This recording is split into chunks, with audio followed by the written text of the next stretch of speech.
Hello, and welcome to the Embrace Your Destiny podcast. My name is Sandra Dawes, and I'm your host. And if you're new to the podcast, the Embrace Your Destiny podcast is all about sharing the stories, the journeys of women who have been through this experience called life, and they've experienced challenges and obstacles, and they've come through the other side. They've come through and they've survived these struggles, and they've learned lessons, and they feel that these events happened for a reason, and they're going to offer advice to anyone who might be going through something similar in their own life. And so today, my guest is Dr. Linda Hurley, and she is an intuitive, a certified energy healer, transformational coach, and founder of Magnetic Moment, LLC. She specializes in helping driven women make purposeful decisions based on the power they have inside. Linda helps women release the feelings of guilt they encounter about all of the things going on in their lives. She uses her unique skills to draw upon science and spirit to transform women from how they feel today to feeling incredible tomorrow, so that they can show up every single day for themselves and the people they love. She has trained extensively with Shila Moa in the healing modalities of the Brennan School of Healing, and over the course of her career, earned her PhD in Geology. Linda lives in Oregon with her husband and 3 daughters. And so thank you so much for being a guest today, Linda. Oh, thanks for the opportunity. I'm happy to be here. And so, Linda, why don't you start off by sharing the part of your journey that you feel has brought you to where you are today? Sure. So I'm a first-generation Mexican-American. My mother was born in Mexico, and I was born here. My father was American, so I'm also American on my father's side. But growing up, this was always a struggle, right? I was never Mexican enough to be Mexican, and I was never American enough to be American. I struggled a lot to find other people like me. But either way, I went to school. I got really interested in geology. My mother, from a very young age, was like, "You need to get a PhD. It doesn't matter what you get it in, but you need to go to school as long as you can. You need to get as educated as you can." And it wasn't just my mother. I had heard it from other places as well. And so when I got to college, I didn't really know what I wanted to study, but I really liked geology. It spoke to me in a new way. I didn't even know it was something you could study, honestly, until I got to college. But I really enjoyed it. And as somebody who is a very creative person, I like to try new things a lot. I needed to find something that was flexible enough that would keep my interest for all the study, the going through the PhD, and I knew that geology could offer that to me. So I graduated with my bachelor's. I went and got my master's degree, and then I got my PhD, and then I continued to have part-time employment as an academic at Yale University and at the University at Albany in New York. And during this time, the last year of my PhD and into these part-time jobs, I also started my family. So my husband and I had been married for many years, 7 years before our first daughter came along.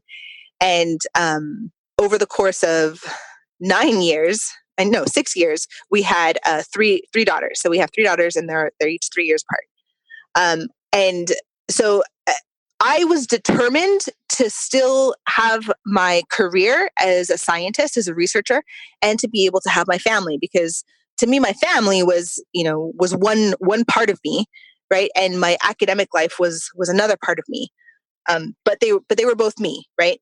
Much like I had a Mexican part and I had an American part. They were both me, but they, right. But they weren't together. Like, I wasn't just Mexican American. I was either American or Mexican, depending on where I was. I was either a mom or a scientist, depending on what I was doing. And at some point, in applying for faculty jobs, because that was my goal, was to get a faculty position at a university. One of my writers of letters of recommendation, that's part of the application process, is that you need letters of recommendation.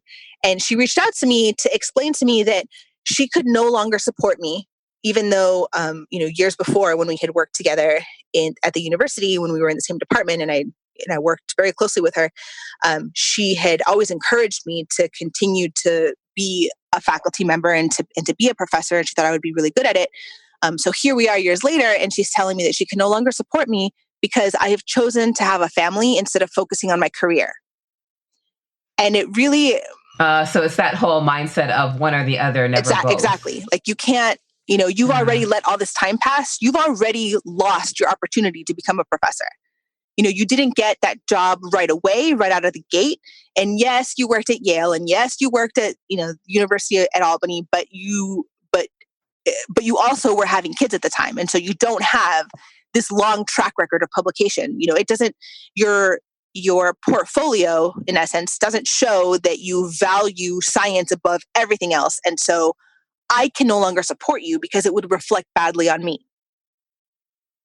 Oh, wow. So, I was hurt and I was annoyed and I was angry, all those feelings, right? All those obvious feelings from a conversation like this. But what I realized once I let that sort of sink in, and once I sort of looked at what the real problem was, is that she was a woman, a minority woman who also had a family, who had one child. And she really believed, and maybe it's true, that she can't support other women to rise up, other women who are mothers, who have families, to rise up in academics, that she can't reach out to support them. And I sort of looked at this as a bigger problem of, motherhood in general. And it's not just motherhood, it's being a woman and what's expected of you as a woman, and how if you're an educated woman, you shouldn't have a family. Or how many times I got told by people, you're wasting your education by staying home with your kids. Because if I was working part-time, right? If I'm a part-time researcher at Yale and also staying home with my kids when I'm not working, that's wasting my education and that's wasting my degree. And, right. As opposed to doing something completely unrelated to what you went to school for, which you weren't doing. Right? So there's a bigger problem here. And that is really where I feel like I can really shed light, as a woman, as a minority, as an educated person. We need to change the way that we view motherhood. And as, it's not this thing that you shouldn't want. And I feel like I'm getting tongue twisted here. I'm overcome with, being upset.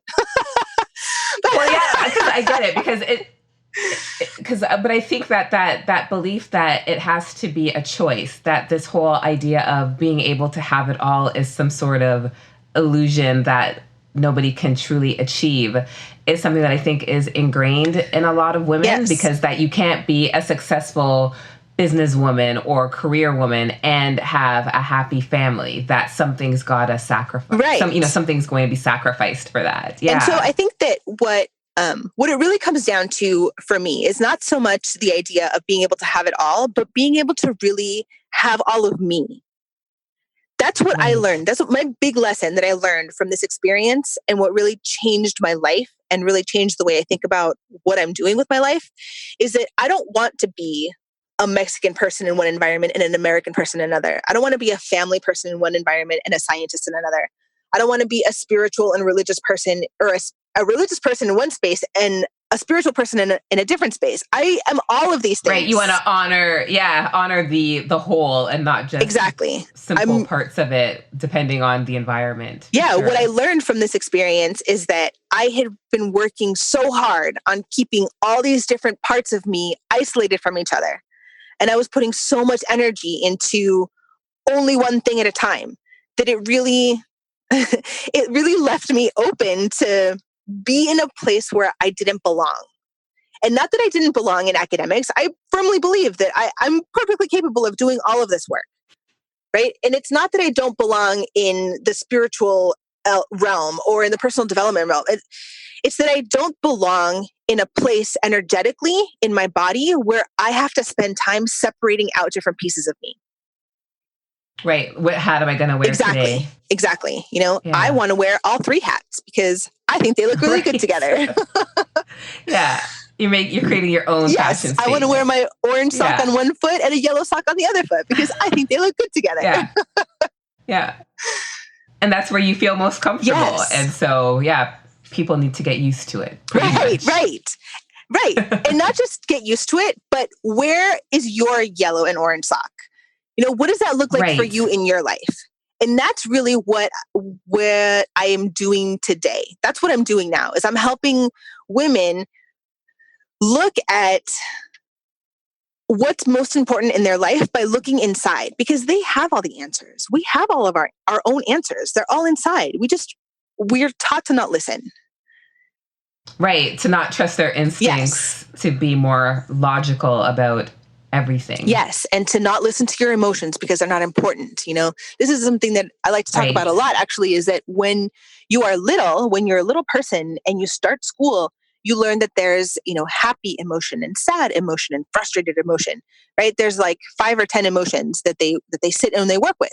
And they learn their basic colors as well, right? You learn that there's, Roy G. Biv. You learn the colors of the rainbow. And then somewhere along the line, as you go through school, somebody hands you this ginormous box of crayons, right? With 15 shades of red and 12 shades of yellow and 24 shades of green, right? And you learn that there's this giant spectrum of color, but you never learn that about emotions. And they're just as varied and there's just as big of a spectrum as them, and we don't talk about it. And we as grown-ups don't talk about it, so how can we teach them? How can we teach our young kids? We weren't taught it because our parents didn't talk about it. And that's the kind of thing that I want to change. We need to change. We need to talk about our emotions, because our emotions is energy. It's part of our body, and it's part of, how you're going to navigate through your day has a huge, your emotions have a huge impact on how you navigate your day-to-day activities. Absolutely. And I think that in this time that we're in now, a lot of it comes back to that same dichotomy that you talk about, right? Where they're, Mexican in one space, American in another space, or not enough of either one. And I think that it's the same with these positive and negative emotions, Absolutely. right? Is that we've got all this emphasis on, positivity and, what you focus on expands, the law of attraction stuff. And I think that a lot of people are misled to think that they're not allowed to have negative thoughts, yes. right? And that you should be careful about having those negative thoughts, because if you have them for too long, then more bad things will happen to you. And it's like, my goodness, right. Let's have that. And then you start to feel all the guilt, pressure. Right? Because you're having these bad thoughts, and it's like, whoa, it's not about the guilt. But you have to. No, it's not about the, and just like, the mom versus career woman, you have to honor all parts of you, yes. right? And that includes your emotions, right? Yes. So if you're having a bad day, okay, you're having a bad day. Recognize you're having a bad day and figure out a way to feel better, but don't beat yourself up about having a bad day, because I think that's still part of the human experience. Absolutely. And you're allowed to have a bad day. I think the trick is to not allow those negative emotions to swallow you whole. Right. It's a nice place to visit every once in a while, because again, it's part of the process, but you don't want to live there forever. Yeah. I mean, I tell my kids all the time, it's okay to be mad. I see you're mad. That's fine. But it's not okay to act on that anger. It's not okay to lash out and kick, right. the wall because you're angry. Like, that's a behavior thing. Or call people. Yeah, or call names or whatever else. Like, let's separate the emotion from the behavior, because the emotion is totally normal and natural, and everybody feels that at some point. But what you choose to do with that is where you have control. And I feel like sometimes... And when you have... Yeah, sometimes we get stuck in this place where, like, well, I was just feeling that way. Well, okay, fine, you were feeling that way, but that doesn't mean you get to act that way too. Right? We need to separate our behavior from our emotions. But if you don't know that emotions are real things, or you're not versed in the idea that emotions are energy and can change and move like water down a river, then you get stuck in the idea that it's behavior based, and that these emotions are tied that, every time you get mad, you're going to react in this way. Well, no, that's two different things. Right. You get to choose. And I think that when you have that awareness of your emotions, and you can, consciously choose how you're going to react to those emotions, that's the most empowering place to be. Yes. Right. Where you're not doing these knee-jerk reactions, right? You're like, okay, I'm angry, and I know how I normally act when I'm angry, but today we're not going to do that. We're going to try something different. I think when you can get to that place, then, you're really getting into a place of alignment with who you truly are. Absolutely. Then everything you do is based on choices that you're making, and not just reactions that are based on things that were put there by other people. Right? Right. Yeah. So you're taking your power back and not giving it away to the words, actions, or whatever of other people. Yeah. So I think we touched on the biggest lesson you learned, and I think that it's about having all parts of you live harmoniously. Yes, absolutely. Would you say that that's... Yeah, because when this happens to you, right, this is going to happen to you.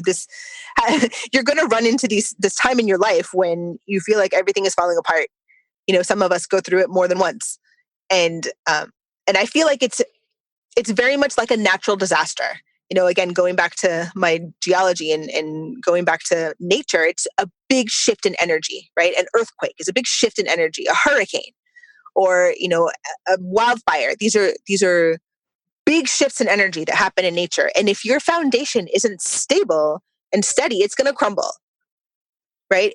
And not only that, there's going to be a giant chain reaction. Like, the hurricane comes and there's the damage from the hurricane, but then the flooding comes afterwards. And then once the water subsides, what's left over? Right? When the water subside, you get to choose which pieces you take with you and which pieces you let behind, you let just be. Yeah. And I think that that's where the problem is, because we're trained to look outside for what those reasons are. And nobody outside is going to know what's right for you. When I started doing this work, I was terrified of what other people were going to think. I was terrified of what my professors were going to say. I was terrified of what my family was going to think. To really step into this piece of me that I had kept so isolated, right? This very spiritual side of me, this very wanting to really help people and work with people side of me. I was really terrified of what people were going to say. But that exactly is what I'm talking about. It's not up to them. They don't get to decide for me what I'm going to do with my life. Linda, when do you think you got to a point where you realized that you were enough regardless of what I like to call the peanut gallery thought? Yeah. You know what I mean? Like when did you get to a point where you weren't worried anymore about being Mexican enough for, some and not American enough for others, or spiritual, you know what I mean? Like coming to peace with that. Well, I think it's something that I still struggle with and I'm still walking into and really fully embracing, right? This is a big life lesson for me that I don't think is going to go away. But what is different is that I have tools to manage it. I can recognize it. I know how it feels in my body. But I think that one of the things that helped me was to think back on my life. Think back to different periods of my life. And for instance, when I was in high school, in like the middle-ish part of high school, I was having a really good experience. I really enjoyed my teachers. I really enjoyed the subject matter. And I really felt like freedom of self to really explore, what kinds of things I like to do. I feel like I started learning about essential oils at that time. And so when I went back in my memories, when I was sitting there in my funk, trying to figure out what I was going to do with my life because I wasn't going to be a professor anymore. I went back to that time and I was like, if I went to that time in my life and I looked at all those people in my life, none of them would be surprised or shocked or in shame about the idea that I wanted to become an energy healer and work and coach women one-on-one. Nobody would be surprised. And going to talk to my family, when I was talking to my mother about this and my family about this and my brother about this, and they were very supportive. They were like, okay, if that's what you want to do, then, do it. And I was like, really? Like the sky's not going to fall. Like, wait a minute, this is, and I started to get permission from other people. I started to go back to myself, right? And think about times in my life when I was really comfortable or really happy and expansive and asked permission of myself then. And I think that's another key is looking for the permission within you instead of looking for the permission outside of you. Yeah, because I think that when you have that conviction, right? When you know that this is something that you want to do, I feel like people around you feel it as well. Yeah. So even if they don't necessarily understand it, they support you because they see how committed and convicted you are in that decision. Yes. So I think that it's when you come with you're gonna say that you're this is your goal, and but you're still not sure about it. And so when people hear that, and you can hear the lack of conviction in what you're saying, right? Then that's when people are like, really? Are you sure that's what you want to do? Yes. And because we're already on the fence about it, and we hear those questions, that we get defensive, right? Yeah. Because it's like, oh, now you're now you've got the same questions I have, but I don't want to admit that I have those questions, right? So, but once you're in that space of really being committed and convicted in what you say you want to do with the next phase of your life, then I think that when you speak it, that you say it with a lot more confidence. And so when people hear it, again, they might not get it, but they're like, okay, she sounds like she knows what she's getting herself into. So I'm going to support her. This is a really good point that you're making, because what you're talking about is something that I would call energy, right? When I come into a conversation, the way that I present myself, or the way, the vibes that I'm giving off, is energy. And, and you, as the other person in the conversation, is receiving that. And like, you're making interpretations, and not just you specifically, but, whoever you're speaking to, the other person, sometimes the receiver. Sometimes you walk into a room and, you feel certain people, or if you're in a room with other people, like, you feel when a certain person walks in, like, that's energy. And that's a part of every human being. It's a very natural thing that we don't talk about in schools, that we don't talk about as people, that, it's not in the education system. It's not talked about in the religious system. And so it's left to be like this very weird out, woo, very strange thing. Yeah. But it's a very normal. A big enigma. But it's a very normal, natural thing that we all experience. We just don't have words to talk about it. And so it becomes this very like outlandish, fluffy thing. When in reality, it's a very normal, everyday, like, you use it all the time. You use your intuition all the time. All the time. Because I remember going into job interviews and knowing that, I had those desperate times where I really wanted to get a new job, and you're going to all these interviews, and I know now that they could probably smell the desperation on me, and that's probably even though I was getting that second and third call back, I wasn't ever the right candidate, but it was because I really didn't have the faith or the confidence that I was the right candidate. And it took a long time to realize that, but now I get it in such a better way, right? And so it's always about checking in with myself before I, do a speaking gig or even do a sales call or anything like that, but just, doing that check in on myself to see where I'm at and what kind of energy I want to bring to that event or that conversation. Yeah. Linda, what advice would you give to somebody who's struggling with that split, having that dichotomy in their life where they're trying to, can they really be who they really are and be comfortable with it? My advice would be to look inside, to sit with yourself, and to look at all of your thoughts and feelings, right? To going back to that example that I was giving about the hurricane and the flooding, to let the waters go down and see what's left over. What is it that you are ready to move forward with? What is it that's really not helping you? Like, why are you dragging that giant wall that's not attached to a house anymore along with you? Right? You don't need it. It's okay. It's okay to let it go. That's another big piece of advice. So my first big piece of advice is to sit with yourself and really ask yourself, what do you want? What don't you want? What pieces of what's left over after this giant energetic shift that happened in your life, what are the pieces that you still want to carry around with you? What are the pieces that are still precious and important? And what are the pieces that really don't matter? And then the second one is, oh no, I lost it.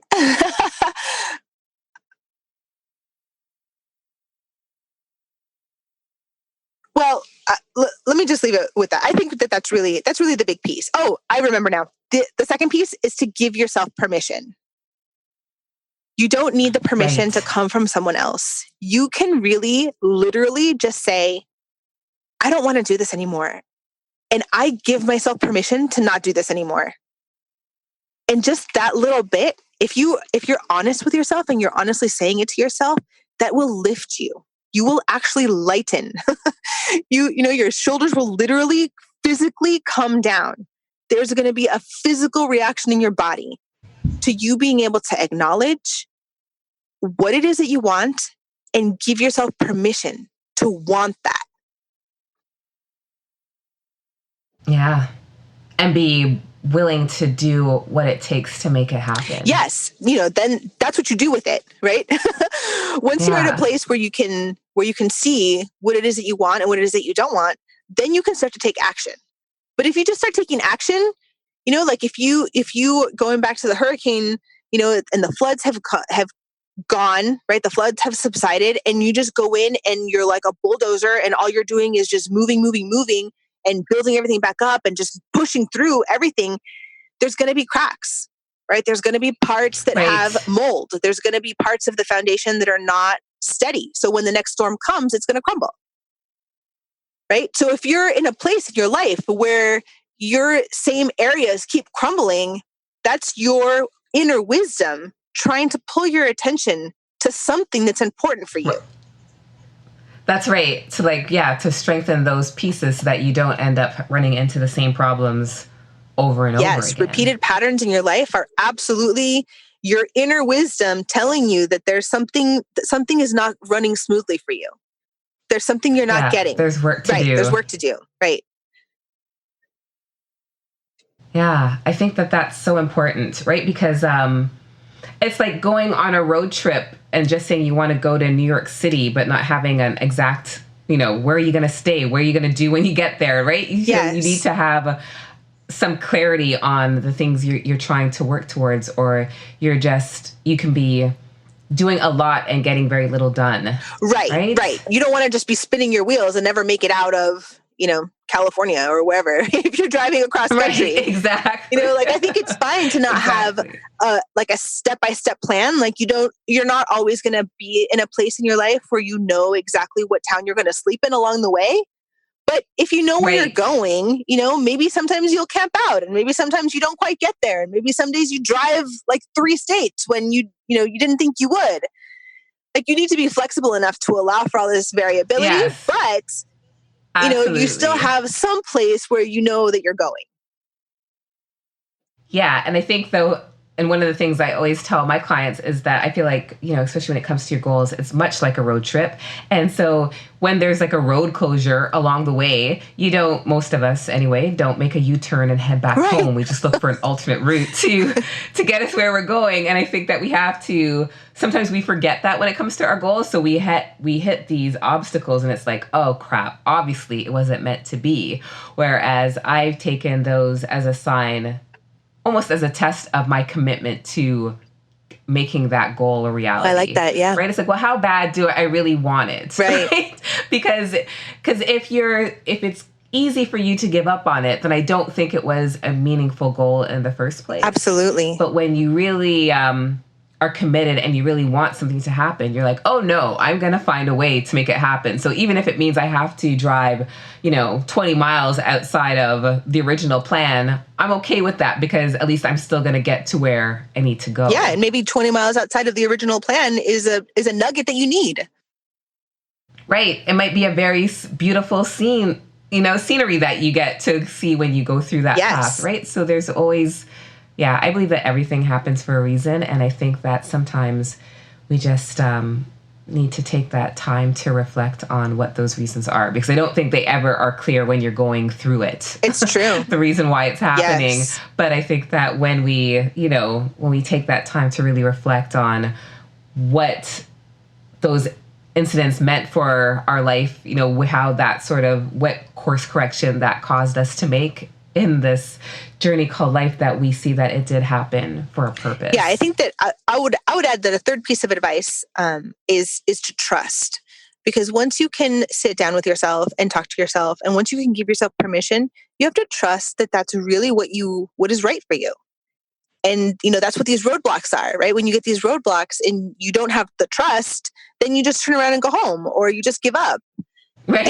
Right. Yeah. But you have to have the trust that this roadblock is not the end, right? It's just an obstacle. No. It's just something. It's just a boulder in your way. It's not the end.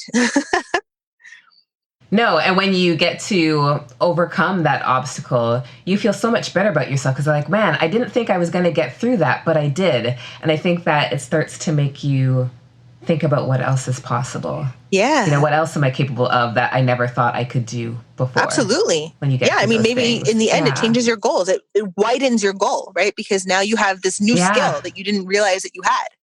But the thing is, you have it because you were born with it, and it's all in you already. You just hadn't had a chance to use it yet. Yeah, exactly. And I think that's why, like you said, having this trust and being able to have faith in your instincts and your intuition, and just have faith in general. And I'm not necessarily talking in a religious sense, but just really being able to trust that things are happening. They're not happening to you, they're happening for you. And so it's just a matter of sometimes surrendering the need to control every aspect of it, which I know for myself has been a huge lesson, right? To be able to not feel like I needed to be in control of every single element and aspect of my life. But I realized that, like you said, you know, when you're able to let go, so when you're able to let go of that need to control everything, you know, things flow a lot easier and you do feel a lot lighter because you're not holding on so tight to everything. You're able to just sort of let go and, trust and believe that it's all going to work out the way it should. Yes, I absolutely agree. You know, our emotions, our thoughts, our energy, it's all very physical. Even though we can't necessarily touch it, it has this very direct effect on our bodies and our muscles, on the way we walk and carry ourselves. It's a very physical thing, even though it doesn't seem that way, but it has such a profound impact on us psychologically and physically. Linda, any final thoughts before we wrap up? I really want to thank the audience for listening to this far. I hope that you have enjoyed my viewpoint on life and the story of my journey that has gotten me to this point. I have really enjoyed sharing it and telling it, and I find a lot of strength when I'm able to discuss these points and sort of share them with people. And so I would encourage you to, you know, when you are ready and when you feel strongly, to start sharing your story as well. Yeah, I think there's something powerful in sharing your story.